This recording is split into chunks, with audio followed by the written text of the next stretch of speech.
तुम्ही पाहत आहात MCN न्यूज मराठी।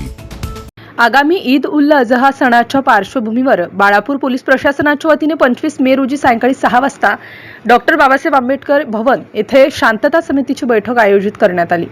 या बैठकीला बाळापूर शहरातील नागरिक, शांतता समितीचे विद्यमान व माजी पदाधिकारी, सदस्य तसेच विविध समाजांचे प्रतिनिधी मोठ्या संख्येने उपस्थित होते। यावेळी पोलीस उपविभागीय अधिकारी आणि पोलीस ठाण्याचे प्रभारी यांनी नागरिकांना ईद उल अजहा सण शांतता, बंधुभाव आणि सौहार्दपूर्ण वातावरणात साजरा करण्याचे आवाहन केले।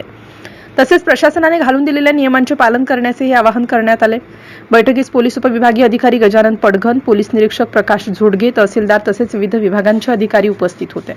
शेवटी सणाच्या काळात कायदा व सुव्यवस्था कायम राखण्यासाठी प्रशासनाला सहकार्य करण्याचे आवाहन नागरिकांना करण्यात आले। MCN न्यूज मराठीकरिता शेख जावेद भाईजान, बाळापूर।